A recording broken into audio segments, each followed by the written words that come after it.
ladies and gentlemen. Michael Morales is walking in, and we are going to start with all questions in English first, and then we'll have an entire session in Spanish with no translation. Okay, so let's start with the questions in English. Acá estamos siempre puestos. Primero vamos a hacer todo para la prensa de Norteamérica y Estados Unidos, y después que toda la prensa latina hable contigo tranquilo. ¿Listo? Vamos.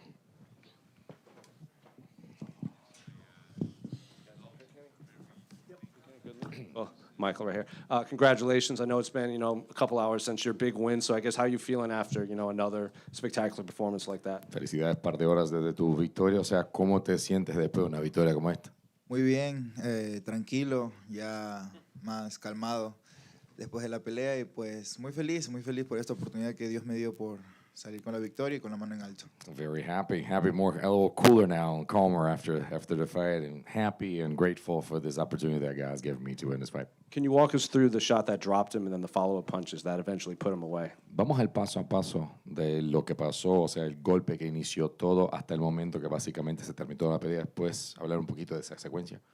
Sí, ya teníamos estrategia planeada, pelear bajito con él, es un peleador pequeño pero súper fuerte, entonces había que trabajar un poquito flexionado mediante su altura, entonces trabajamos de esa manera, trabajamos muy calculado y frío, estaba súper nervioso en los camerinos, estaba recagado de nervios, creo que fue eso también parte fundamental de mantenerme alerta en toda la pelea, pero pues todo salió muy bien. I think the key here is we're talking about a very stocky fighter, so it had that low center of gravity. So we just basically knees flexed all the time and trying to stay at the same level that he was. We worked on that a lot. Able to be cool, calm, collected. I mean, listen, the corner helped me out. I was really nervous. I was shitting my pants back in the locker room, but they were just basically they calmed me down, and I was able to follow the strategy in the fight. Why are you so nervous? ¿Por qué estás nervioso?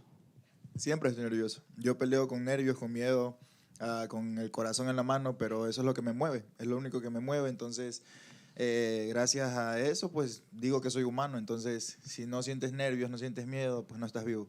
I'm always like that before the fights. I fight with nerves. I fight with fear, with my heart in my hand.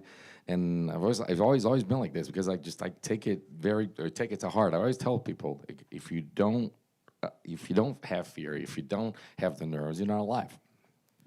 You put the mask on. You shouted your mom out. Have you had a chance to speak with her? And why did you? Obviously, we know why you chose the Miles Morales mask, but why did you bring it to MSG? Bueno, primeramente, no sé si tuviste la oportunidad de estar con tu mamá ya, pero ya pusiste la máscara y todo, o sea. Obviamente que sabemos por qué elegiste a Miles Morales, ¿por qué la traíste acá a MSG? La traje, siempre lo he querido hacer, ya llevaba tiempo con lo del Hombre Araña, me gusta mucho Miles Morales, pero pues ya era hora, en algún momento, no me importa si el UFC me multa ya a la final, es lo de menos ahorita, lo importante es la celebración, lo importante es que la gente lo haya gozado, lo haya disfrutado y pues en el Madison nadie ha hecho eso, así que era la primera vez para todo el mundo. Been wanting it for quite some time. I meant to do it. What better place to do it? I figured, listen, just wanted to celebrate. I don't care if they're gonna give me a fine or something like that. We had to get it done. The important thing is that people enjoyed it, and that's pretty much it. Just might as well just do it here. What did you make of Islam's performance against Jack? ¿Viste la pelea de Islam? ¿Qué piensas del performance de Islam? Yo le iba a ir a Islam, le fui a Islam, de hecho. Bueno, no, perdón, fue a Jack, yo le iba a Jack Della Maddalena. Tuvo una pelea muy dura, ya sabíamos que Islam lo que quería era recibir menos golpe y pues luchar más. Así que esa fue su estrategia, fue la manera en la que peleó y pues lo hizo bien. Y pues Jack dio todo de sí para llevar la pelea de pie, pero no se pudo.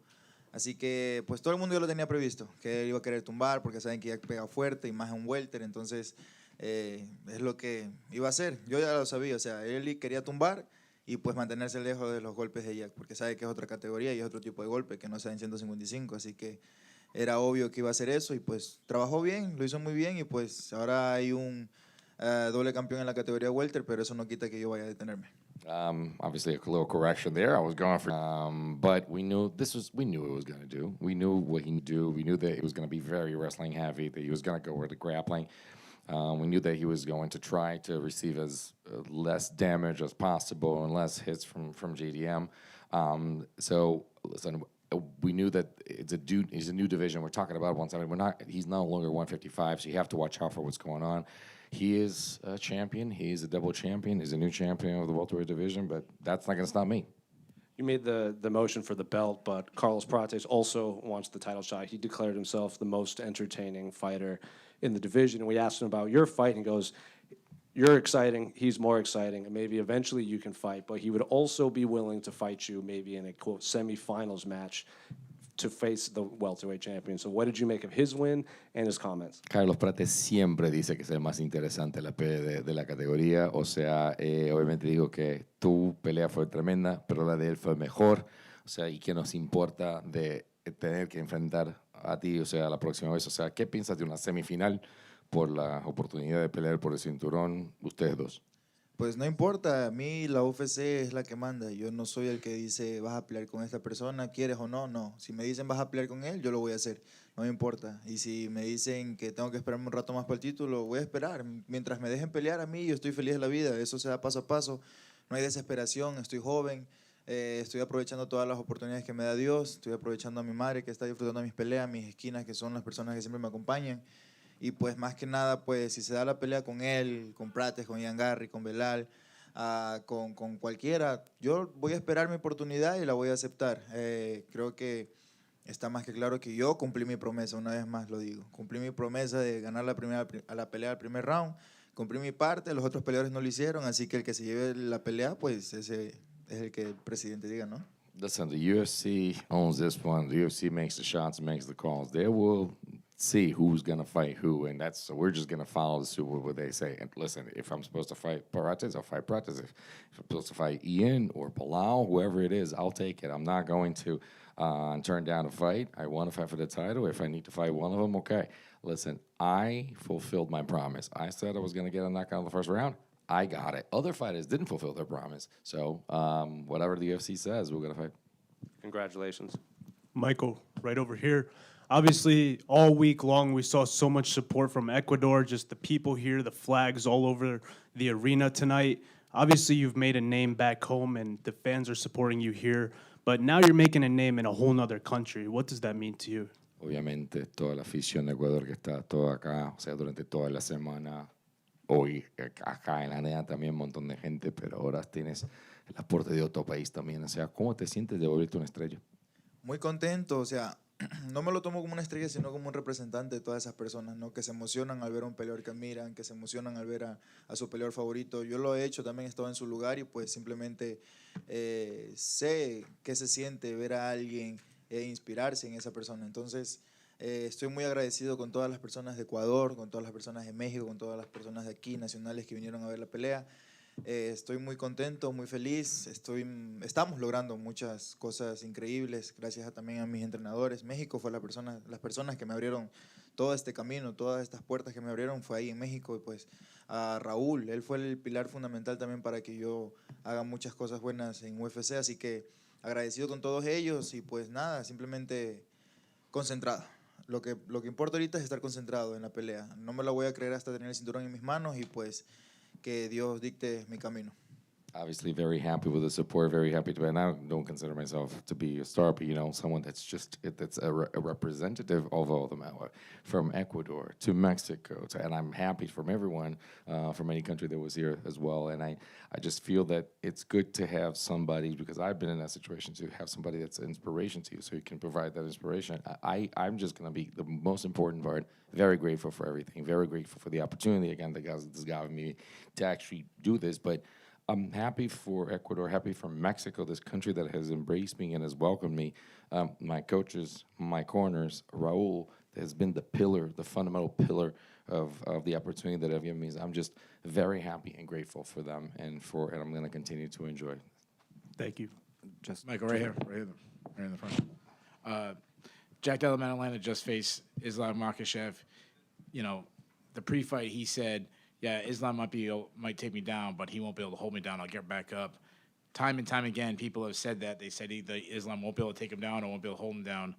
If you get that match next, why would he not be able to take you down or hold you down? What would make you different? O JDM acaba de pelear contra Islam, como sabes, y durante toda la semana y hace mucho tiempo ha dicho, puede ser que me tumbe, puede ser que haya derribo, pero me levanto y no me va a mantener ahí. Todas las veces, pelea tras pelea, todos dicen, no te preocupes, yo me levanto y me paro ahí. O sea, ¿por qué él no va a lograr eso contigo si ustedes pelean? O sea, ¿por qué no vas a dejar que eso pase o que vas a levantar? Todo el mundo dice eso hasta el día de la pelea. Cuando me enfrento a ellos ya es diferente. Todo el mundo dice que también me van a tumbar, me van a finalizar o me van a noquear y no pasa eso. Así que lo único que hago es dejar que hablen y yo hacer lo mío, que es mi trabajo, estar concentrado, estar listo para la pelea. Así sea la persona que sea ahorita que es el actual campeón, no me importa lo que él diga, yo voy a hacer lo mío, mi trabajo, mantenerme en silencio y pues también a noquearlo. They've said this about me as well. Every single time, every fighter has said, "Oh, I'll take him down. I'll just I'll work him down the ground." I mean, it's gonna happen. They say things and they are not able to do it. The one thing, as he said before, I'm going to continue to be focused. I'm going to be calm about this. Continue to put and show the hard work that I put in, and that's not going to happen. Ahora todo español. Okay, so right now Spanish. ¿Qué tal, Michael? Bienvenido, felicidades por tremenda performance. Se hablaba de que esta hasta el momento era la pelea más complicada en tu carrera y como tú siempre lo dices, rápido, limpio y elegante. ¿Se está convirtiendo en tu firma? Así es lo que hemos estado trabajando, pero para que se realice hay que trabajar muy fuerte. Hemos trabajado muy fuerte a pesar de que tuvimos un corto tiempo, entonces la manera de trabajar de nosotros es muy fuerte. Entran, pues sí, nos esmeramos en los entrenamientos y más si son peleas de corto viso, así que no hay que desaprovechar las oportunidades que nos den. Raúl me lo dice siempre, estás joven, no te apures, va a pasar esto, va a pasar lo otro, en cualquier momento nos va a tocar perder. Así que tú siempre estás preparado para cualquier cosa, disfrútalo, gózalo, o sea, te estás haciendo cosas que ni un otro chico de tu edad lo está haciendo, así que agradecele a Dios, agradece a tu familia, agradece a las personas que te están ayudando y eso estamos haciendo ahora. Totalmente. Lo hiciste ver demasiado fácil en realidad, pero como tú lo dices, atrás de eso está mucha preparación. ¿Qué se siente cristalizar esto frente a un número 2? O sea, hacerlo ver tan fácil frente al número 2 de las 170 libras. Sí, tú lo dijiste también, o sea, es un trabajo arduo, es muy cansado, es muy doloroso, pero lo disfruto. Yo disfruto el entrenamiento más que la pelea. La pelea se puede acabar o se puede demorar, lo que sea, pero yo prefiero salir y estar ileso y disfrutar de mi familia a estarme ahí matando con alguien. No, yo prefiero salir totalmente bien, limpiecito, todo normal. Y pues ya, en el entrenamiento sí, que sangre, que llore, que sude, que la sufra, que en el corte de peso no me dejen salir del sauna, todo eso es parte de lo que me hace crecer como peleador, desarrollarme como persona, porque sé que ahí mi mente está forzándose a algo que cualquier otro dejaría ahí botado y se iría a su casa nomás a descansar. No, yo pues me quiero quedar, quiero vivir la vida del peleador, así que es lo que estoy haciendo, lo disfruto, lo gozo y en el momento que tenga que dar sus frutos, pues los voy a recibir, bienvenido sea. Michael, así como nos gusta, ¿qué te dijo tu mamá justo antes de entrar al octágono? Me chucheó, me puteó, me dijo de todo, pero que salga ganando el primer round. Mi mamá me dijo eso sí, gana la pelea el primer round, no me haga sufrir tanto, hijo de puta. Eso fue todo. Pero ella está contenta, mi mamá está ahí, está feliz, ya están ahí afuera haciendo banderazo. Así que ahorita voy a ir a verla, nos pegamos unas bielitas y ya, a descansar. Michael, si no se da directamente esta oportunidad para el título que le pediste a Dana White hoy, ¿aún sigues pensando en Ian Garry o tienes otro nombre ya del top? De experiencia, de su grappling y todo lo demás. La pregunta es, ¿sientes que a estas alturas tanto tus rivales como la prensa extranjera sobre todo te menosprecia? Pues no importa ¿O lo te que infravalora más que menospreciar? Sí, más o bien? sea, realmente no me importa. Yo como te digo, no me importa lo que hablen de mí, no me importa si les gusta cómo peleo, si les gusta cómo no peleo. El que tiene que hacerlo bien soy yo, ¿ok? Entonces yo voy a seguir mejorando, yo voy a seguir enfrentándome a todos los rivales que me pongan. Me dijeron lo mismo de mi primer pelea, va a debutar, le va a ganar el segundo, le va a ganar el tercero, el cuarto. Ellos son más veteranos, tienen más experiencia y pues lo único que he hecho es cerrar bocas. Así que a seguir trabajando, no importa si hablan mal, no me van a beneficiar a mí y no voy a ganar dinero por lo que ellos digan. Así que la única manera de ganar dinero aquí es noqueando, ganándose su bono y yéndose a la casa a descansar. Siempre hay algo que mejorar y tanto tú como el profe Raúl siempre hablan de, a pesar de la victoria, siempre hay algo que mejorar. Si tuvieras que sacar algo al limpio de hoy que dijiste, mira, a pesar de haber ganado de una forma tan espectacular, siento que me faltó esto, ¿qué podría ser? No lo pateé, nada más. Yo creo que eso, no pude patearlo, no pude. Sí, traté de patearlo por un poquito, pero no pude. Pero salió muy bien, la pelea era pegar fuerte, cualquier golpe que salga, pero era pegar fuerte. Todo bien. Gracias y nuevamente es lo máximo que demuestra el que es arrecho. Muchas gracias. Michael, acá a tu derecha. Primero que nada, felicidades y déjame decirte que nos llenas de orgullo a todos los ecuatorianos, sobre todo a los que estamos haciendo patria por acá afuera. Felicidades, en serio.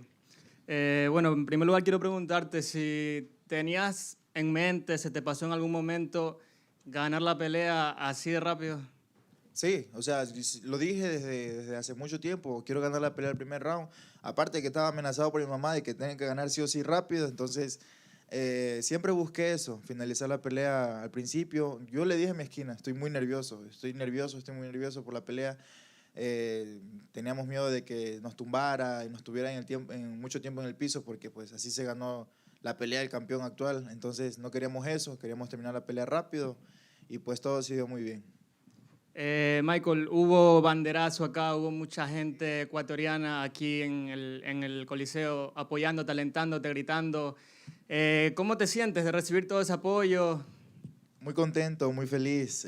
Aunque no lo creas, a pesar de todo el ruido, alcancé a escuchar a mi mamá. La alcancé a escuchar a lo lejos y la vi y pues dije, no, ahí está mi mami. Por ahí está, hasta que la encontré.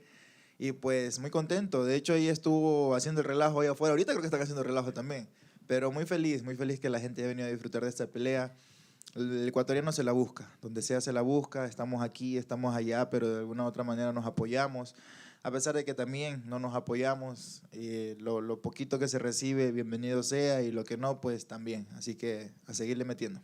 Por último, Michael, ¿qué mensaje le das a todo el pueblo ecuatoriano que se siente muy feliz, muy emocionado contigo con esta victoria?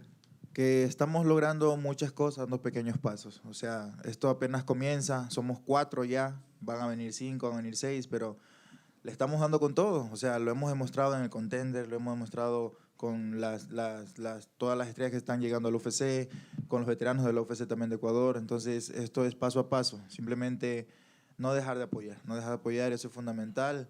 A pesar de las críticas, a pesar de los malos comentarios y cosas malas que pasan, pues el ecuatoriano no se detiene, no se va a detener nunca y pues creo que lo único que puedo decir es que la única manera de que sobresalimos nosotros en Ecuador es poniéndole mucha rechera y muchos huevos a todo. Gracias, Michael. Michael, por acá. Acá, ¿cómo estás? En primer lugar, felicitaciones, por supuesto, por el gran triunfo a ti, a todo el equipo, al profe Raúl, a Andy, a Martín, que también lo veo por ahí. Felicidades a todos. Michael, 3 peleas consecutivas, 3 victorias por nocaut, las 3 en el primer round. ¿El plan siempre es salir lanzando y meter presión o a veces, digamos, has tenido el plan mezclado un poco con esperar los huecos, esperar a ver qué te dice el lenguaje corporal del rival y esperar a ver sus intenciones? Es eso es lo último que dijiste. El lenguaje corporal es lo que me ayuda mucho. Yo escucho mucho en mi esquina cuando estamos peleando. Entonces, cuando yo veo que mi rival lo toco o algo, si no se le tambalean los ojos, no lo sigo. Entonces, hay que esperar el momento adecuado, hay que esperar a que vea que no puede pararse bien. Ahí es donde yo ataco de verdad. Entonces, la estrategia siempre fue tocarlo mucho, pero fuerte, y esperar la oportunidad de llevarlo hasta el piso y golpear hasta que no se paren. El jueves en la rueda de prensa, cuando se le preguntó a Sean Brady por la cantidad de ecuatorianos que estaban aquí apoyándote y que generalmente vivían acá en el área de New York y de New Jersey, y él dijo, simplemente los ecuatorianos están aquí por un partidito de fútbol del martes. No sé si te diste cuenta de eso el jueves, pero ¿qué opinión te merecería eso que dijo Sean Brady, sobre todo ahora que pasó lo que pasó? Le sacamos la chucha. Lo único que puedo decir es eso. Le sacamos la chucha y no importa lo que él diga, se hizo el trabajo, se hizo muy bien y todos los ecuatorianos estuvieron aquí presentes para recargárselo, que estuvimos aquí para la pelea primero y luego para el partido, pero también para la pelea. Así que se hizo. Y por último, para no perder la costumbre, ¿me regalas un arrecho Ecuador? Arrecho Ecuador, hijo de puta. Michael, por acá. ¿Me ves? Sí. Ok, felicidades por el triunfo para empezar. Y bueno, tú mencionas algo muy importante que es cómo has desarrollado el oído, cómo tú escuchas muy bien a tu esquina. ¿Hay un ejercicio en específico que desarrollen en el gimnasio de Entram para que tú puedas escuchar a tu mamá, incluso hoy que Sí. la escuchaste en Madison? Sí, pues lo he venido entrenando desde muy chico. Mi mamá fue mezquina, entonces hacía mucho caso y aparte como entrenaba desde muy pequeño, como te digo, tenía la costumbre de hacerle caso mucho a mis esquinas, o sea, a lo que escucho, a mis entrenadores. Entonces, Raúl, Andy, Martín siempre me gritan y siempre los escucho, siempre, siempre. Cuando Andy me dice protocolo, es respiración, Martín me dice distancia, Raúl me dice más jab, más golpeo, entonces escucho todo eso y así mismo escucho hasta a mi mamá estando a lo lejos. Así que es trabajo constante, es trabajo que se viene haciendo desde hace tiempo y también he desarrollado eso, escuchar mucho a la esquina desde lo lejos que estén. Bueno, y ahora junto a Rakhmonov son los dos invictos dentro de la categoría. ¿Crees que esta racha, como ya lo mencionan también los colegas, 3 victorias consecutivas en el primer round, los bonos y aparte tu racha invicta, sean superiores a la de los demás que te hagan más merecedor a ser un contendiente a título? Pues sí, o sea, lo importante es cómo tú te desarrolles dentro de UFC. Si eres un peleador aburrido, pues no vas a dar tus frutos, ¿no? Entonces, no estoy diciendo que yo sea lo máximo, ¿no? Estamos creciendo, estamos empezando, o sea, esto apenas comienza, así que no hay que acelerarse, simplemente disfrutar el momento, disfrutar la pelea, disfrutar todo esto que estamos sintiendo ahorita, que es euforia más que nada, así que a mantenerse tranquilos, de aquí a enero otra vez a trabajar. Ahorita las navidades, la fiesta de fin de año, las viudas, todo el relajo en Ecuador y después ya a volver al trabajo. A propósito de eso, ¿vas a seguir con la Oh, tradición de vestirte de viuda? obviamente, obviamente. hay que hacer eso popular. Aquí la UFC piensa que eso es de maricones, pero no, no, no. Eso hay que popularizarlo. Muy bien, Michael. Y nada más para finalizar, mencionas también la importancia de lo que ha sido el profe Raúl y todo el equipo de Entran para ti. Pero bueno, ¿qué puedes decir? Porque no solo para ti, sino para los ecuatorianos que han podido brillar internacionalmente, que han pasado por ese gimnasio que representa para el MMA ecuatoriano, para tu opinión, lo Entran Gym. Es como una segunda casa para mí. Raúl es como un papá, Andy, Martín también, son familia para mí. Entran, se ha vuelto mi hogar y pues a pesar de que muchos van y vienen, yo prefiero quedarme ahí porque siento que de un 100% apenas llevo un 20 aprendido, me queda mucho. Quiero ser cinta negra en Entran Gym, quiero aprender muy bien las bases de Raúl, quiero aprender muy bien sobre mi propio cuerpo, que Andy también aprende todos los días, él es un coach que se actualiza cada rato, entonces me queda mucho, me queda muchísimo en Entran, me voy a quedar ahí, voy a permanecer ahí, yo soy Entran Gym también, así que lo importante ahora es seguir trabajando, seguir mejorando, traer más peleadores que aprendan, que se eduquen como peleadores de MMA. Y más si son ecuatorianos, por mí estaría súper orgulloso de que vinieran y dijeran, aquí entrenó Michael también. Así que bienvenidos sean también y pues nada, a esperar a que trabajen duro también. Muy bien, Michael, gracias. Gracias. Michael, por acá, ¿qué tal? Ya, ok. Michael, ¿qué tal? Bueno, primero felicitaciones nuevamente. Ya son 3 triunfos de esa manera contundente por parte tuya. Bueno, otro de los temas que también se venía conversando era el tema del peso durante la semana y bueno, cómo terminó siendo beneficioso para ti. ¿No has considerado a lo mejor en un futuro, no sé si inmediato, lejano, pelear en la siguiente división? Sí, pero lo primordial ahorita es ser campeones en esta categoría. Ya lo hablé con Raúl, ya lo hablé con Andy, con Martín. Primero hay que ser campeones. Sí sufrimos para dar peso, la verdad sufrimos mucho.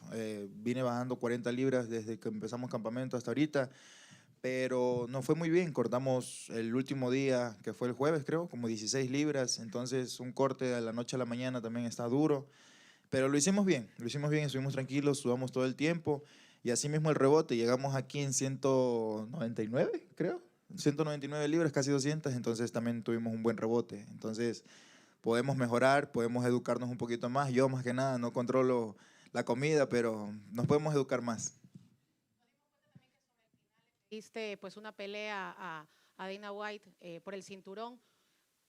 Obviamente que hay que esperar un poco, pero más o menos ¿en qué tiempo creerías que podría darse esto? Cuando estén listos, cuando esté listo el campeón, cuando esté listo el siguiente rival, contra el quien sea, no importa, yo solo quiero esperar mi oportunidad y como te digo, lo estoy disfrutando, lo estoy gozando, la gente lo está viviendo, mi mamá está feliz, entonces lo importante ahorita es recuperarse, volver a estar en forma y listos para la siguiente pelea. Arrecho, Michael. Arrecho.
Testing 1, 2, 3.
All right, the attendance tonight was 20,664. It was sold out.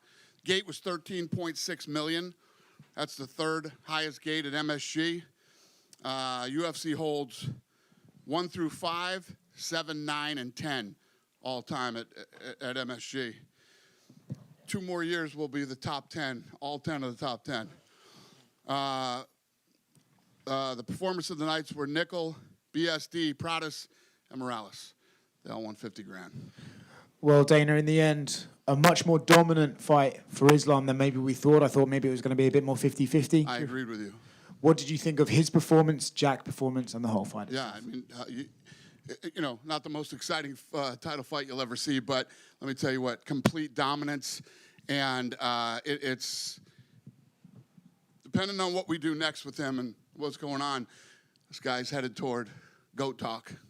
Right, and that's the thing, right? What exactly do you do next with him? It's no surprise there's a lot of guys who want to fight him. Kamaru Usman, Shavkat, Ilia Topuria is calling him out. Is the Ilia fight, that's obviously the biggest fight, right? But is that one you would like to look at, or would you rather keep Ilia at 55 and make him defend that championship at least? I don't know yet. You know, obviously the great thing that you just laid out is we have a lot of options. Yeah. And it depends on what he wants to do. Has he been through here yet? Islam, no. No.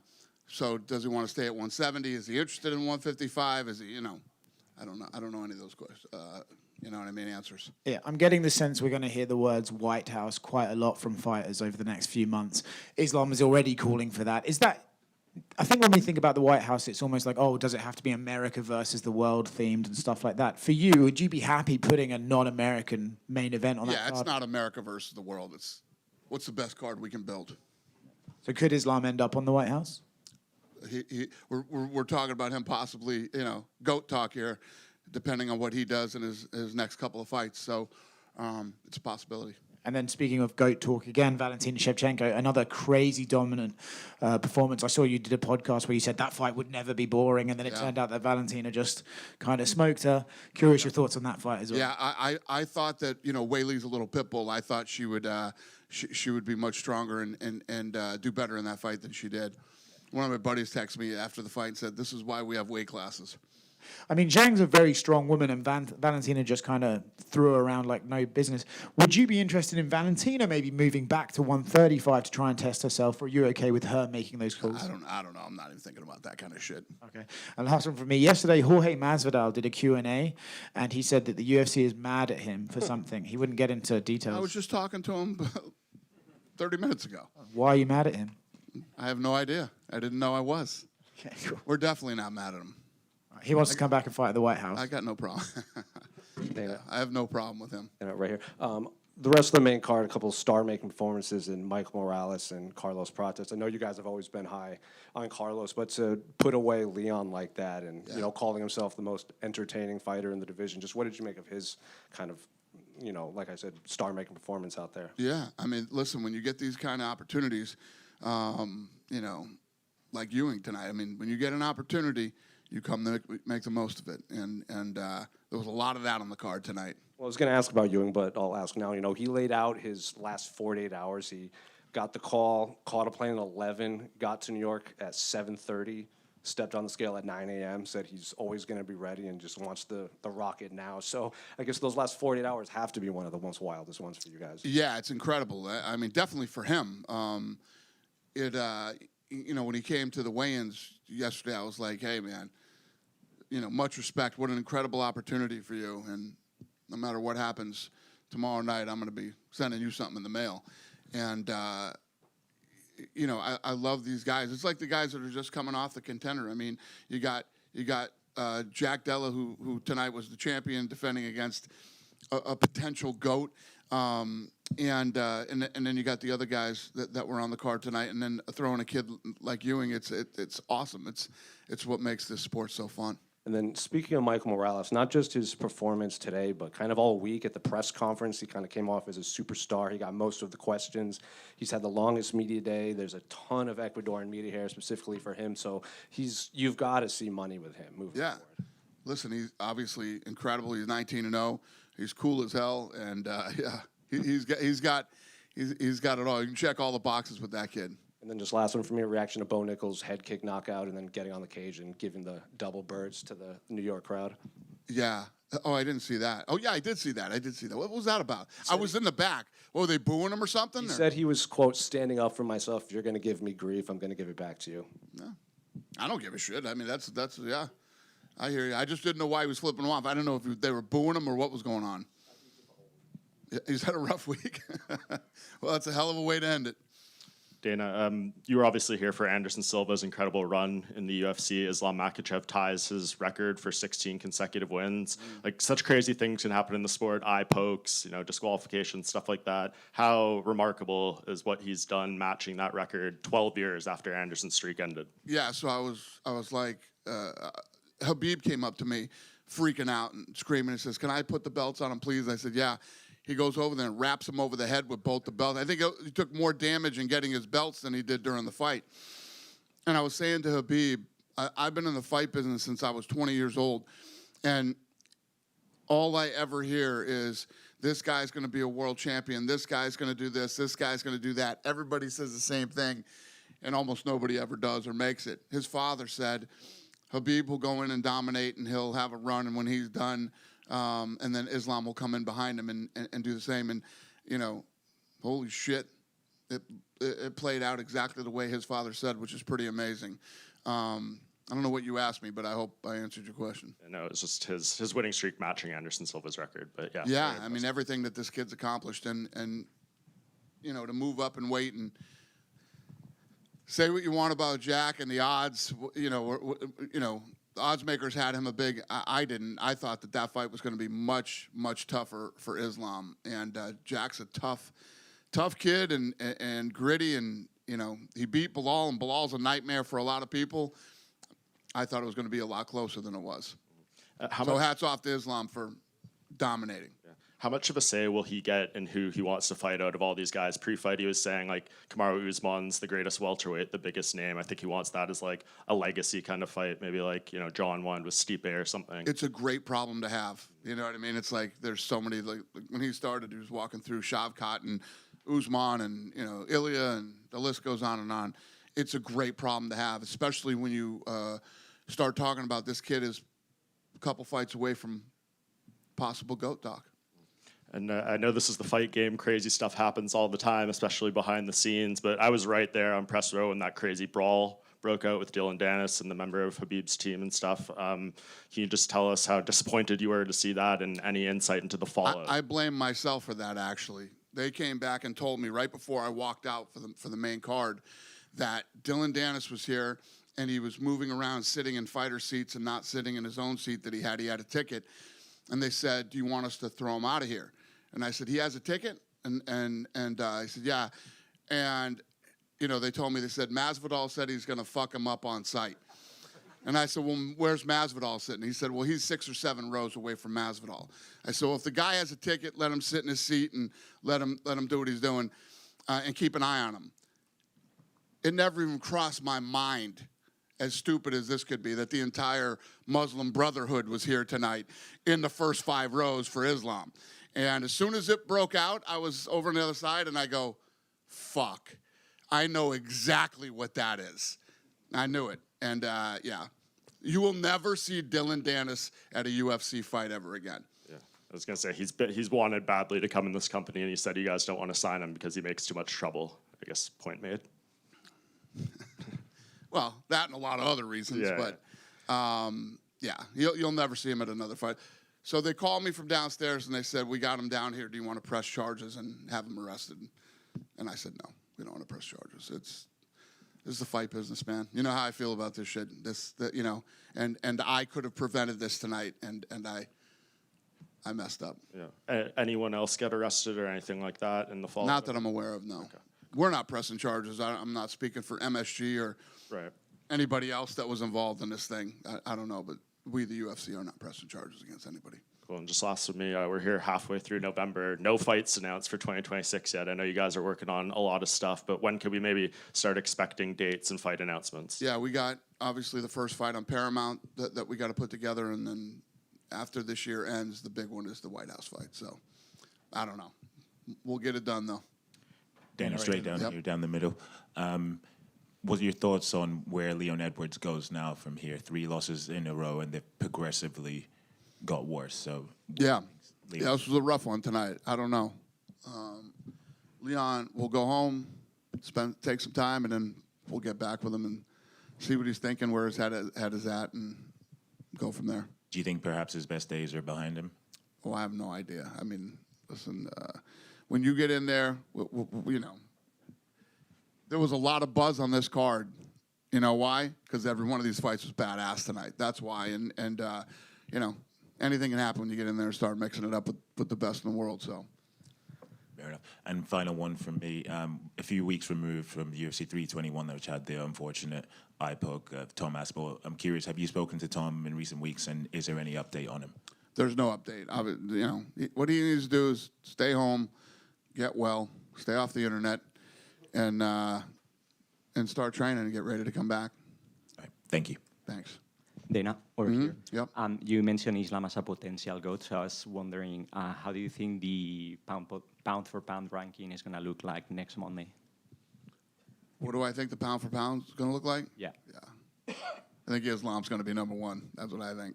And if you, but it's not up to me. It's up to you guys. You guys are the guys that vote on that shit, not me. and if you had to, we know you like to do. And you're usually wrong, so it'll probably be Ilya on. And if you had to do a GOAT ranking as of right now, currently, would John Jones still be the first one? Yes, John Jones is still the GOAT, whether you like it or not. Go ahead, sir. You had, yeah. I want to talk about the main event. You said it wasn't the most exciting fight. You're not scared to criticize the ref. Do you think Herb Dean should have stood him up? There wasn't that much action going on. No. I think that, you know, in both fights, the co-main and main, you know, they got the takedown. They got the dominant position. They were trying to work. They were trying to move. You know, it's definitely not what everybody wants to see, but it is what everybody in this room and everybody who watches this press conference knew what the game plan would be. If Jack couldn't stop the takedown, then he at least better be able to get back to his feet.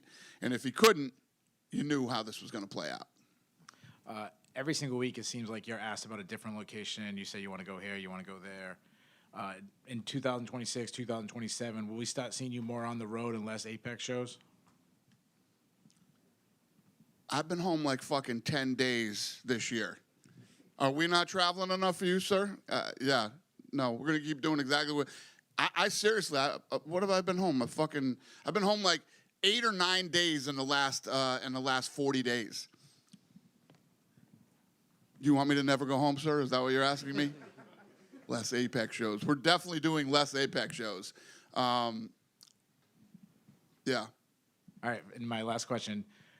You do, besides doing shows, you go to like special locations. I think you went to the Spear, you went to the White House. Do you have anything else, like a specific location you want to go to? Not necessarily a city, but like a spot. Spain. Yeah, we haven't done Spain. Yeah. Just right here, sir. Talking about Europe, can you give us any news about the potential rematch between Thomas Pinal and Cyril Gane? About the rematch with Aspinall. What about it? Any potential some news news? about the... I just answered that. Oh, didn't do it. Sorry. Welcome to the press conference, sir. No, sorry. Second one, Benoit Saint-Denis asked for a BMF title. Does he have the right profile for you to get this belt? I don't know. I'm, you know, he did, yes, and you know, I don't even think about that stuff tonight. You know, we'll fly home tonight, have all day tomorrow, get back in the office Monday, and then Tuesday we start. You know what I mean? I don't even think about that stuff tonight. Thanks. But I understand. Listen, he wants to fight for the BMF.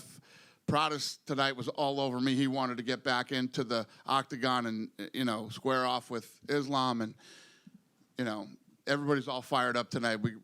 We got to take some time to figure out what we're going to do next. And just little one, we have three number one contender in France: Manon Fiorot, Cyril Gane, and Nassourdine Imavov. Can we have big events in France, like more than a fight night in the future? Yeah, I mean, what's crazy is I always talk about going to the UK and seeing events, the crowds, and all that stuff. Listen, France is pound for pound, and the mix for as far as crowds go. So I'm also one of the owners of SLS Skate League. We just did a skate competition there, and the French kid pulled off a trick there, and the place went crazy, and everybody started, it was sold out, everybody started throwing their water bottles into the, it's pretty badass in France, the live events. So the long-winded answer to your question is yes. Thank you, sir. Yes, sir. Dana, straight ahead. I know the focus is on 322, and rightfully so, but big picture, I mean, what you guys did in Vegas with Canelo and Crawford, tonight at MSG, planning for the White House guard. You've come so far from working for Peter Welch in Southie. He's here tonight, yeah. Is he Yeah. really? Yeah. Is there a lesson that you still hold on to from that time? I mean, it's amazing where you were and where you are now. Yeah, what's the question? A lesson that you learned from Peter back, I think you were 19, 20 back I then? learned everything from him. Everything about the fight business I learned from him. Everything you still hold, the principles you still apply now? Well, different. I mean, learned the fight game from him, and then I had to get into, when Lorenzo, Frank, and I did our first live event, we'd never done a production ever. We'd never done production. It was our first time ever. So there's obviously been a lot of on-the-job, training for me. And but yeah, I mean, I wouldn't be here today if it wasn't for Peter. And it's amazing how, just to follow up on that, the expectations, they grow bigger every year. You just mentioned Spain. I mean, that's a long way away from your first ever production. I mean, it's amazing. Again, the growth year by year. in Yeah, well, the 2026. two biggest things that, first, the Sphere. I mean, I thought we'd open the gateway, and you notice nobody's going to the fucking Sphere to try to do what we did. Literally nobody is. And then now pulling off the White House is, the Sphere was technically challenging, and this is going to be logistically challenging. And in terms of, you mentioned Spain, Madrid, Barcelona, probably the big cities if you did get to go there? Yeah. Thank you. Yep. John over here from Tunnel Vision Sports. You kind of spoke about having a good problem in this aspect. How do you feel about the overall depth of the current fighters on your roster in a full circle moment? How do I feel about the what? The depth of your current roster. The entire roster? The entire, from all the divisions. How do you feel about, the talent the UFC has? Really good. I think that, if you start to, I mean, the 55-pound division is nasty. Now, 70's nasty. I mean, as you go, when you look at the top 15 and all of the weight classes, we're in a pretty good place. You go through, it goes like this with different weight classes at different points in time. But, yeah, we're really happy with where we're at. Dana, around here, I know you're a big boxing fan. Did you happen to catch the Conor Ben Chris Eubank Jr. rematch tonight? I didn't see it, but I got the updates on it. But I didn't see it. And I heard this crowd was going crazy out there. The fight everybody was really into the fight. Yeah, and did you see the fight that's reportedly being worked on for December 19th in Miami? Did I see the fight being worked on December 19th in Miami? Yeah. No. Do you know which fight I'm talking about? No. Fair enough. Oh, Jesus. That's a fucking bad idea. That's a bad idea. But let me tell you what. A lot of people watch that one. Will you watch it? Sure. You know what everybody's tuning in for on that one. I think everybody's going to get what they've finally been waiting for. Dana over here. Back here. I know you mentioned Islam joining the GOAT debate potentially. Where do you rank Khabib in terms of GOATs of coaches? I don't know. I don't rank coaches as GOATs. Dana, a quick one right over here. Yep. I know you spoke about Ethan Ewing already, but this is a guy who came across the country on 2 days' notice, shocked the world, and changed his life. What kind of message or notice do you think other fighters or lessons other fighters should take from something like that? Well, I don't know if there's lessons to be learned by that. You're either that guy or you're not. It's not something like, oh, that guy did it, I should probably do that too. You're built differently than everybody else is, and yeah, it's just, even John Jones. I mean, you guys know how I feel about John Jones. John Jones turned down a short notice fight against Chael Sonnen because his team told him to. That's one of the most fucking, I still get mad when I think about it, how fucking dumb that was. But, this kid's wired differently than a lot of people are.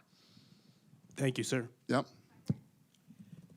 Dana, can you reflect on your relationship with ESPN and also look forward to the relationship with CBS Paramount Plus? Yeah, all the Paramount CBS people are here tonight, and these guys are so fired up about this relationship. It just fires us up even more. So we're excited about it, and I look at the path that we've taken to get here. We started on Spike TV. From there, we went to Fox. Then we went to ESPN, and now we have this Paramount deal. It's almost like it's been the perfect trajectory. And, you know, I say it all the time publicly. I had a little bit of a rocky start with ESPN in a couple of different departments, but we ended up having an incredible relationship with them. And, you know, I have a lot of respect for ESPN and all the people that work there, and I appreciate everything they did for this company over the last 7 years.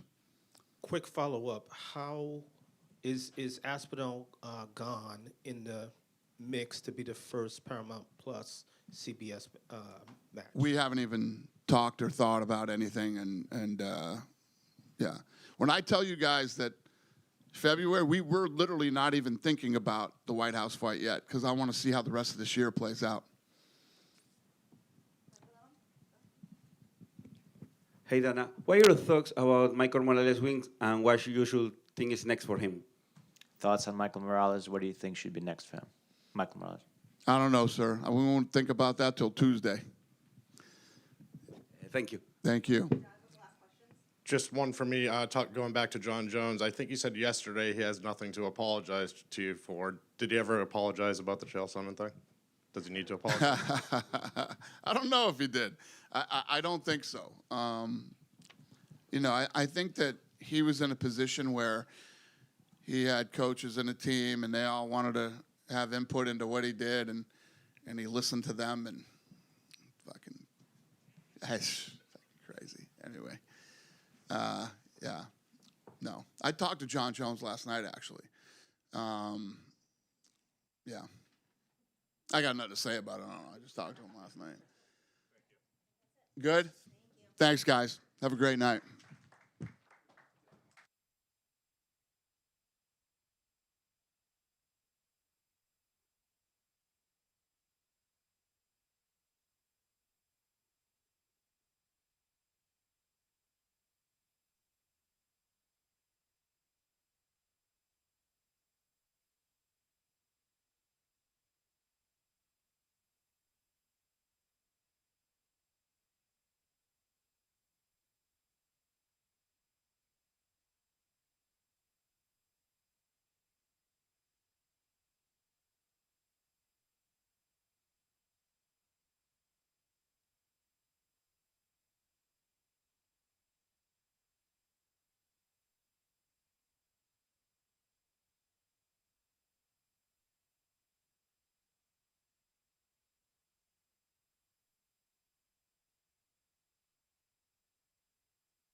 Hello, everyone. Same concept. We're going to start with all the questions from North America in English, and any questions in Spanish, we'll leave it for afterwards.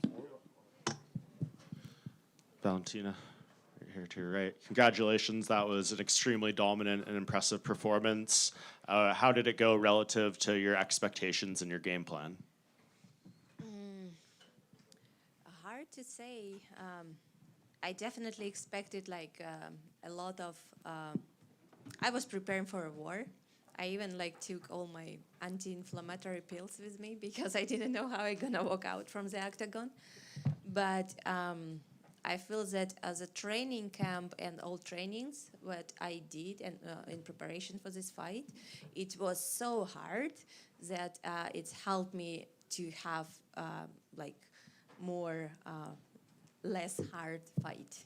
But it was not something that I felt like, oh, it's gonna be easy, something like that. Or during the fight, I felt, no. During the fight, from the very beginning to the very end, I could not like let myself to be very sure, oh, it's going great and I relaxed now. No, because fighting with the highest level opponent, Weili, and she's highest level opponent, very dangerous in every moment. And knowing that she has this knockout power, one punch, it's kind of like when I saw I had several body kicks that it's kind of like was, yeah, one more and it's gonna be it. But then you have to remember, if you approach too early, too soon, there is a punch that's gonna hit you very hard, and you might be like finish on the ground, on the floor, and you don't want to do that. That's why I say the highest level, it's every time they don't. So you don't have any right to make any mistake. That's why, for example, we can see so many knockouts or like other when the level of the fighters a little bit different. But when the level is kind of like the same and the highest, it's gonna be more struggle between each other. What does it say about you that you can go in there and win every round against someone that you consider to be such a high-level fighter? I don't know. You tell me what it say about me. I think it says you're one of the best ever, and you have the Good to records now. hear. Yes, of Very course. good. Does that mean anything to you tonight to tie Amanda Nunes's record for most championship fights in women's history? And this term, it doesn't mean for me like to tie. I'm not chasing here to tie someone or like anything. No, but the victory over someone as Weili, it means a lot. And it's not only about the fight, but this preparation for the fight. It was one of the largest, longest, and hardest training camp I ever had. Especially like I felt this morning I woke up and I had that feeling that I just fought in Montreal. And now I have to do it again. It's like so back to back for me because training never stopped and training camp never stopped. That's why it's very important. This victory is very important for me. You told me to ask you after the fight when we spoke before about Kayla Harrison saying she would like to fight you at 135 at the White House if you won this. What do you think about that now? I think it's one of the possibilities, yes, and I consider that. It's kind of like, for now, I want to take care of injuries, what I have. That's kind of like migrating from training camp to training camp with me.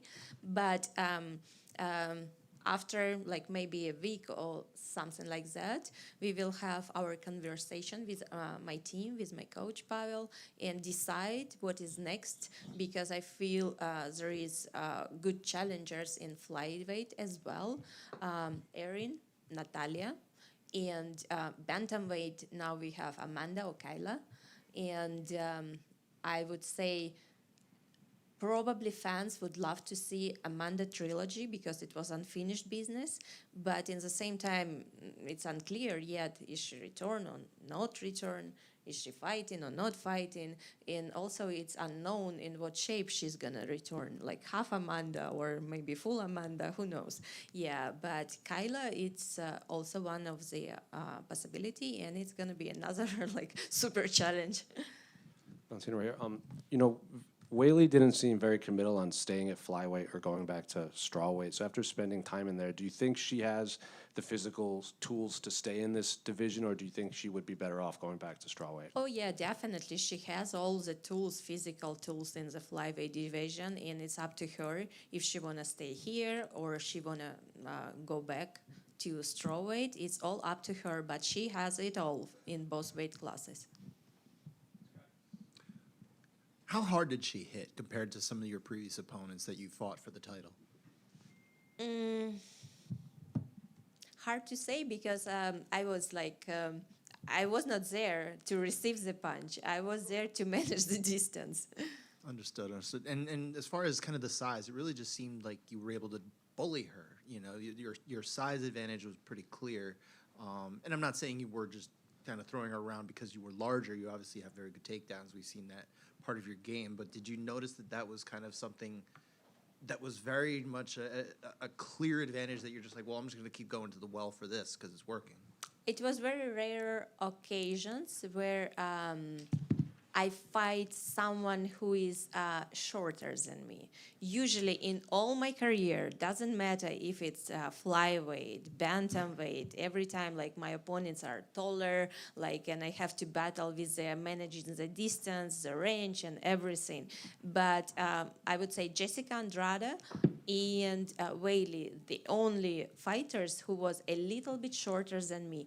And I say that I like it. I was going to say, is that a preferable situation for you? So I mean, I think that's pretty much it. You covered me. Thank you. Valentina right here in the front. Going very similar question that he just asked. the commentators, they kept saying during the fight that you were so much bigger than her, you're stronger than her, there's a reason why there's weight classes. But then the fight right after, we saw someone move up in weight and dominate, very similar to how you did. Do you think that maybe that is getting stressed too much and not how great your wrestling was? I mean, if you think about it, Tatiana Suarez is a very decorated wrestler, and she couldn't take Weili down, and you took her down with ease. Oh yeah, it's definitely there is all levels, and I feel definitely. I don't say that it's just the size, because if it's only the size, it never will like bring any victory. Only the size. For example, my previous opponent from France. She was bigger than me. She was like taller, and I have to battle it. And I did what I have to do. I won the fight, and managing, like throwing the distance, the control, the punches. It's not about size. It's about how good you control your body, like weight, and like how good you can manage this, because it's you can be big but without a good control. You have to know your skills, and it's only come with experience. And I would say it is everything what I did today in the fight, it's only because of my experience in martial arts. 32 years, it's not a joke. Do every time what I have to do for like to make this fight exactly how it was. Valentina back here. Congratulations on the victory. What was it like to share the card with another GOAT like Islam Makhachev, another legend? It's amazing. It's a huge card. It's in Madison Square Garden, and definitely it's one of the last events of the year, and definitely so many bright and big names. And Islam, he did a very good job, and my congratulations to him. But the specific of our job, what we are doing, it's kind of like very hard to actually in the moment think about it. You don't think about fight card, you don't think about venue, you don't think about anything else, just your opponent in front of you. Congratulations. Thank you. Hi, Valentina. Congrats first. Last time we spoke together was in Montreal, and you told me the thing that you love when you see in the eyes of your opponent when they break. When did that happen with Weili tonight? And does her surprise you in any kind of way? I would say like after the second round, she already felt, but as I'm saying, she's such a professional and experienced fighter that you cannot like discard that, they're broken. No, she was fighting till the end. But funny that one of the moment in the fourth and fifth round, she was talking to her corners. So she was asking them something. I don't know, maybe it was something what you are saying about. Thank you very much. Thank you. You've been able to stand in the ring with the best of them, and Weili also being one of the most prominent fighters in the world as well. When you fought Nunes and other fighters like that, how much did those moments, those key moments in big fights, prepare you for a fight like this?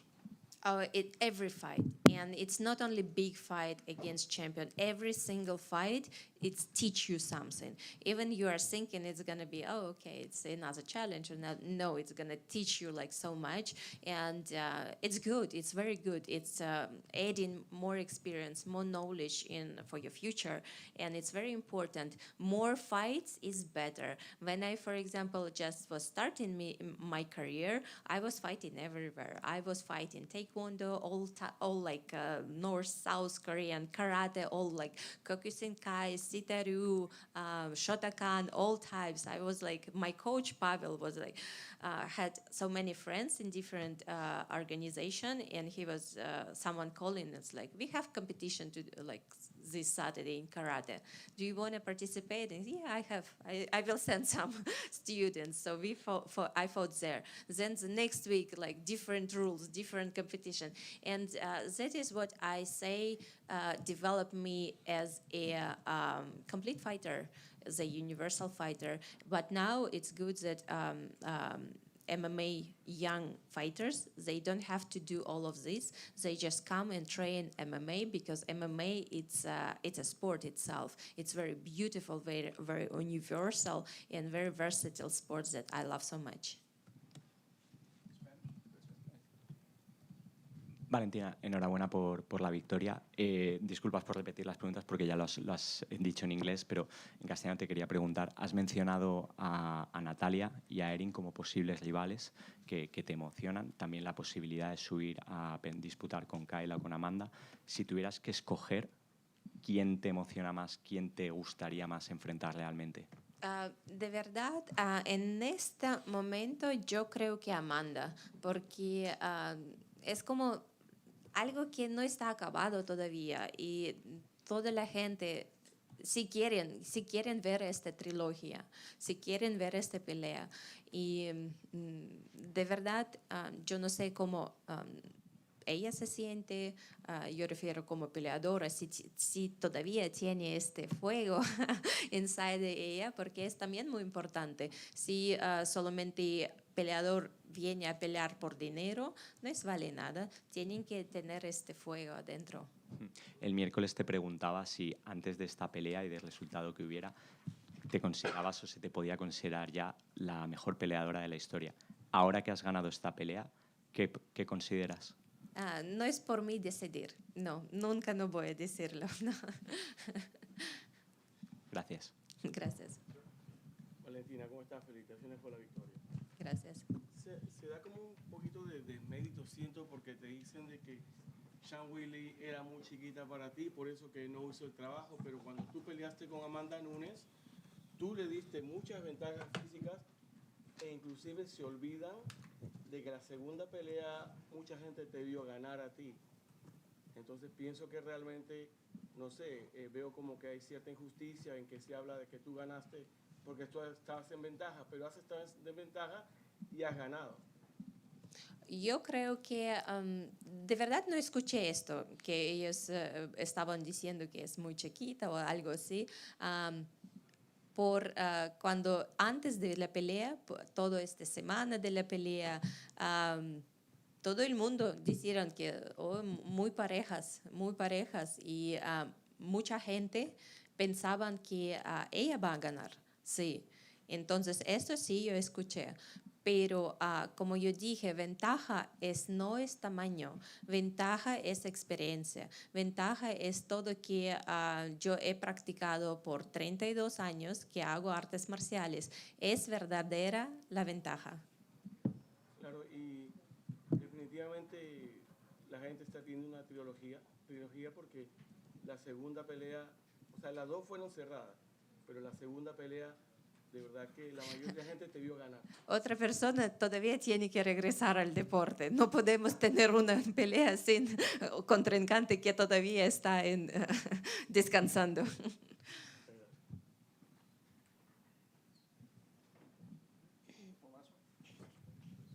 Sí, bueno, aprovecho, repito. Sí, te hemos visto manejando mucho la distancia, mucho la contra, incluso estando no estática, pero parada mientras ella intentaba buscar los ángulos. ¿Cuál era el game plan que tenías para pelear con ella? ¿Era ese? ¿Era buscarle más la contra?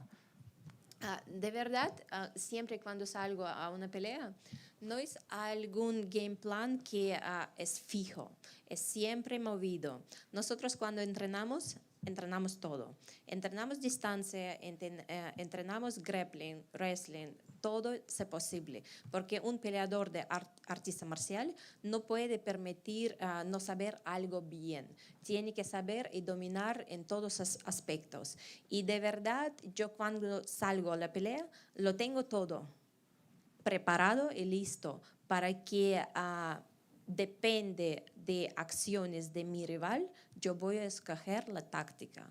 Esto es yo creo que la más importante porque es sentimiento. Cuando tú sientes cómo va la pelea. Porque si tú tienes un game plan, tal vez no funciona. Tú tienes otro plan. tal vez no funciona, tú tienes que corregir y cambiar todo muy pronto, muy rápido. No tienes tiempo de regresar a tu esquina y escuchar que ellos te van a decir. Tú tienes que tomar decisión ya. Pero por eso tú tienes que entrenar mucho en todos aspectos. Y yo siempre cuando salgo en la pelea, yo tengo todo listo, preparado, pero verdadero plan va a salir, depende de mi contrincante. Y si no me equivoco, te vimos por España unos meses antes de la pelea. ¿Te volveremos a ver pronto? ¿Hay algún sitio específico en el que te gustaría ir a entrenar o visitar? Me encanta. Yo estuve en España porque nosotros viajamos en Marruecos, en Tánger, y ahí cruzando en español, ¿cómo decir? La tarifa. Sí, entonces, estrecho, sí, exacto. Y nosotros, sí, claro, estando en Tánger, tomamos esta oportunidad y viajamos a España. Pero sí, me encanta. Yo nunca no estuve en España por otras ciudades, pero mi entrenador, él estaba en Barcelona. Dice que es muy bonito, muy lindo y sí, de verdad me gustaría conocer mucho. Gracias. Sí, gracias.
Islam, down here to your right. Congratulations. I know this is a moment you've dreamt of for your entire career as long as we've talked to you. How good does it feel to have it happen compared to all your dreams about it?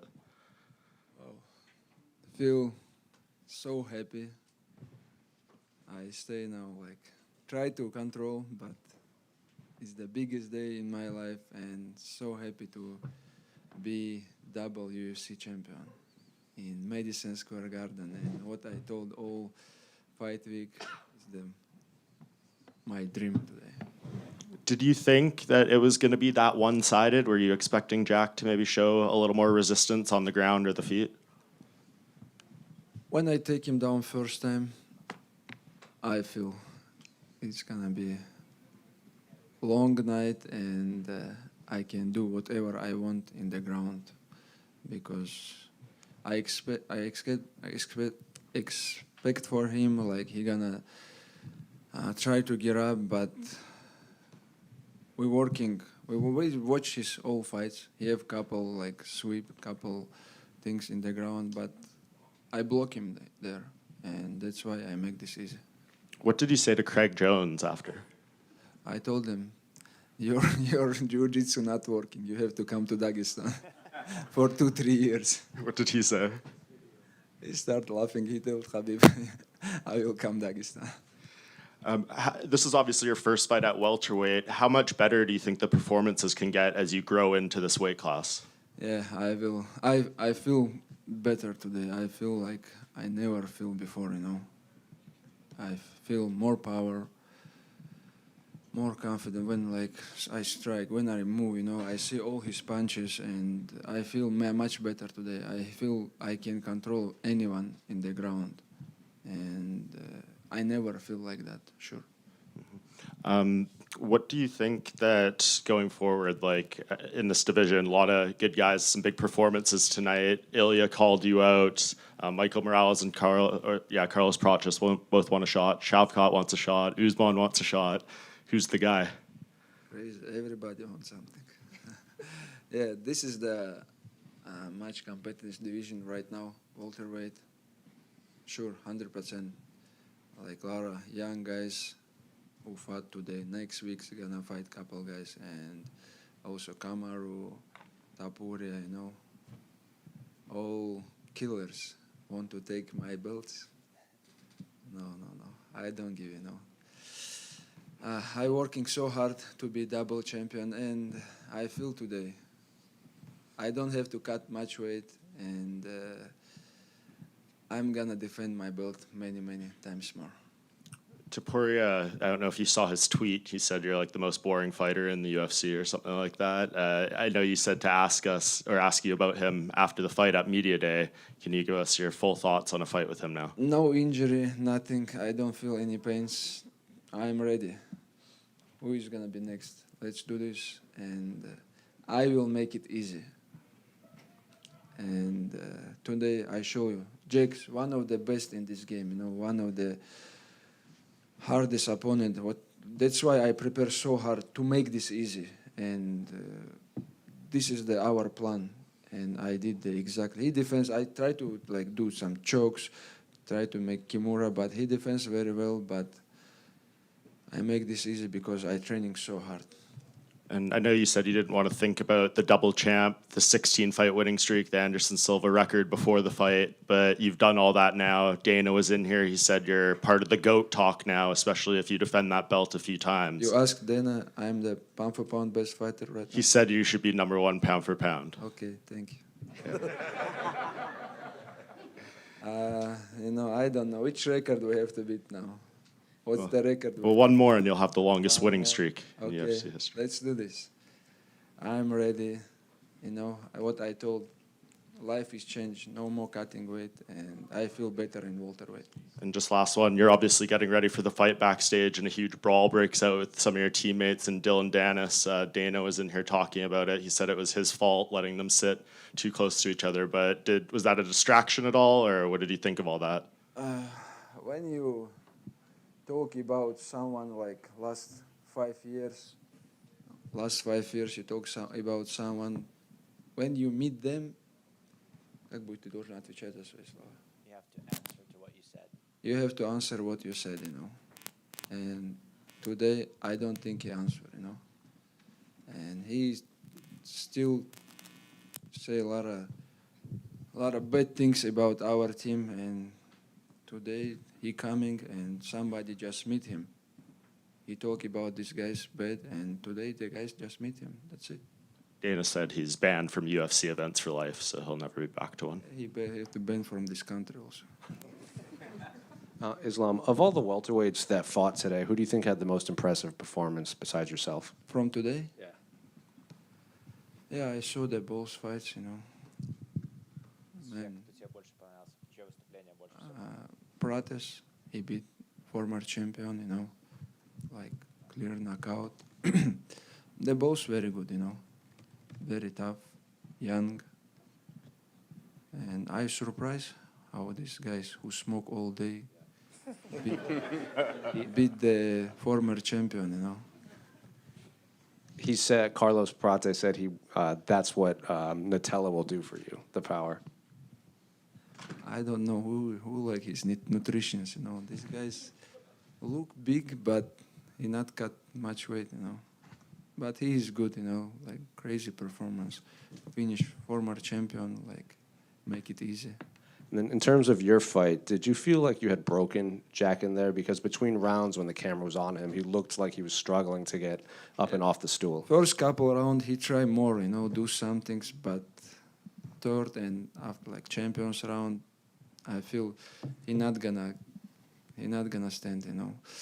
And these guys, my corners, they pressure me, hey, hold him there, like beat him in the ground. But in the striking also, he's not fast, you know. I saw his all punches, and he become like a little bit tired after the first round, and I can strike with him, but just want to make it easy. Did you toss Ali in there in the octagon? Yeah, I show him judo technique. You know? Islam, when you talk about Jack's grappling, why exactly are you so much better at it? Is it a strength thing? Is it a technique thing? Does he not know as much as you? Why is it that you were able to control him so easily? Because I have more skills in the ground, honestly, and I feel power today. You know, I feel I can like hold him, like no problem. And I don't know how it's called, these things what he make for like Bilal, for everybody. He tried to make these sweeps on me also, but I just put the underhook and control him, you know. I think he just have one move in the ground, you know. I just block this move and that's it. Do you think there was a moment in the fight, maybe after the first or second round, where he started concentrating on not getting submitted rather than getting up? Yeah. From the choke, he defends very well. And when I just put my arm, the corners tried to told him, hey, two hands, control his hand by two hands, you know. And he defends very well. And Well, maybe that's what Craig Jones taught him, is just how to he's the best shot in this fight when he give me legs in the end of the first round, you know. Islam, right over here. You met, or in this camp, in the lead up to this, you did 3 parts in 3 different countries to prepare for this fight. How happy are you with the camp you had and the decisions your team made to help you get prepared for this fight? Yeah, I told and last week, this is the hardest camp in my life, you know. Usually first camp, you're just beginning to be like in shape, to back in the shape. But first camp, it was like hardest camp, you know. We was in the mountain, in the Kislovodsk. This is one of the city in Russia. They have big Olympic center for all Olympic sports, you know. And I spent three weeks, and we did a lot of weights, and I eat on time to gain weight, you know. I have one of the coach, he's one of the head coach of Taekwondo Russian team, you know. His name Saifullah. I did with him like crazy job, and the first camp, hardest one, and I improved a lot from that camp. What just we need, gain weight to become strong, to become big, and this is from the first camp. And obviously your team helped you prepare like they always do, but this fight, you know, everybody helped you in terms of, you know, bulking up and then training partners and stuff like that. Your coaches, the guys in your corner tonight. What does it mean to bring this victory back to the whole entire team? This is what I have to do to make them happy. We support and help each other, not for the money, for the somethings, you know. Just I win, they're happy, you know. And same things when someone fight from our team, I go to help them. I don't have fight. I just go to the camp, help them. Second camp, what we did in Dubai, we just go to Dubai to support, to help Usman and Omar to prepare. We go, all team, we went to Dubai, just help these 2 guys to become better, you know.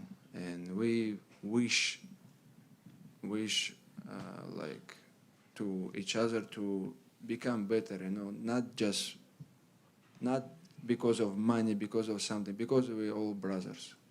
And last for me, I hate to use the word easy because nothing of what you did this week, this month, the past couple months are easy. But where does this fight rank in terms of one of your easiest, wins?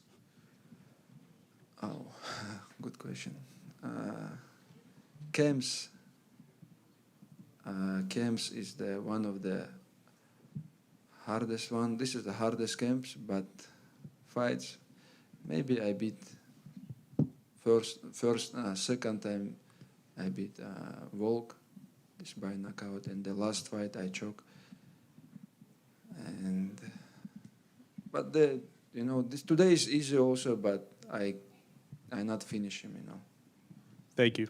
Islam, right in front of you. Congratulations on the victory tonight. Thank you. So heading into the event tonight, Zhang Weili was in a very similar situation as you was. She's obviously a long reigning champion, dominant, one of the greatest fighters ever. She moved up. Unfortunately for her, she struggled tonight, couldn't get the second belt. Do you think that kind of reflects to show how incredible a feat it was for you to be able to do that? Honestly, I saw the what name? Zhang Weili. She looks small, in this fight.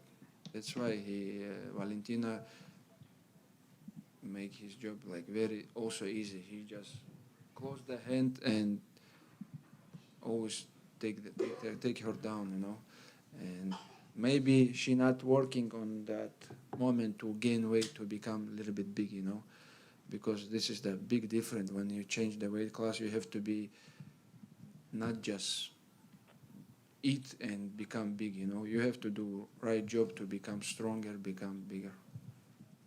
My second question, I know Dana didn't say who you're going to fight next. You didn't really say either, but Michael Morales was just in here, and I said to him, everybody that has faced you said they either can stop your takedowns or they can get up if you take them down, and it seems like nobody can do that.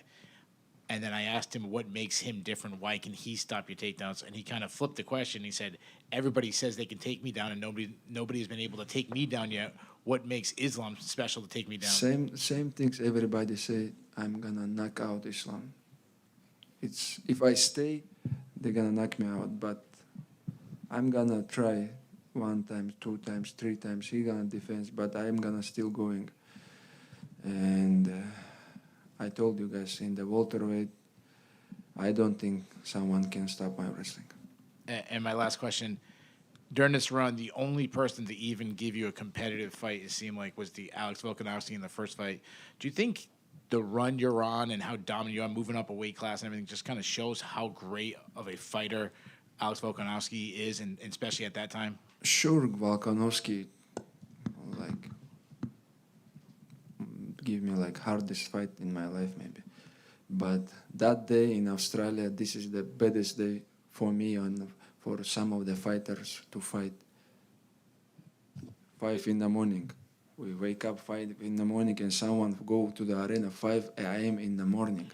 How you can fight, I am so lucky to fight last one. I fight 10 or 11. And that's why he gave me hardest fight there. And that's it. Islam, to your right. You got a lot of love from New York throughout this week. When I'm also surprised. You were surprised. Yeah. Why were you surprised? Because always in US, the old people, the crowd not in my side. And obviously, it was very monstrous. Everyone was really supportive of you at the press conference, and then tonight they were chanting Islam, Islam, Yeah. Islam. I mean, you've never had that in America. What do you think kind of brought them to your side, though? Yeah. Maybe people start to like me. I don't know, but when all my life, when I travel somewhere, Australia or Abu Dhabi, also people support me always, and but US fan start to love me. Are you expecting the kind of similar reception next time you fight in America? I hope. Now, obviously, you put together a really impressive performance in there. You're thinking, okay, I've finally achieved this dream. I got my welterweight championship. At what point do you start maybe wondering, Could I go for a third championship? Is that a thing or no? Wow, DC bring me cake in the locker room. It's gonna be so hard, man. I don't know. You know, today I feel great. I feel I'm ready to fight anyone. You know, in the lightweight, it's so difficult to cut weight, to recover well, to show you good performance. But today I feel this is my weight division, and I'm gonna defend my belt many times more. And the last one for me, you took a water from in front of me when you were walking back to the cage afterward. What did you end up doing with that water? Thank you. So sorry, but I was want to water. No, that's why. Okay. I almost finished this water. It wasn't my water anyway. Thank you. Thank you. Islam, congratulations on your achievement. You've mentioned how special it was for you. But I was wondering, Dana mentioned before that 20 years or 10 years ago, Khabib's father said to him that Khabib was going to have a run, he was going to be a champion, and then you would be the champion and you would defend for many times. I was wondering, how proud do you think Khabib's father would be if he could have seen you achieve this, and what would have he said?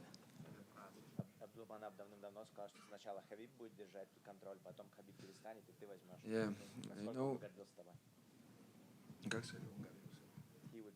Yeah, he will be proud of me, and you know, the lightweight in our gym is the one of the competitive division. You know, like we have PFL champion Usman, we have Zhang already like big star, even not fighting in UFC. You know, and we have a lot of more guys who gonna come and control the lightweight in UFC very soon. Landed the cleanest shots. Apparently, Chanko landed the cleanest shots in Dylan Danis. Do you think that would make him more of a star? Chanko is a good striker, you know. You know, let's don't talk about the shit person. We're gonna smell the shit, you know. We're gonna still talking about the shit person. Thank you, guys. Thank you for all life. You promote me always. Thank you so much. I really appreciate it.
Venture out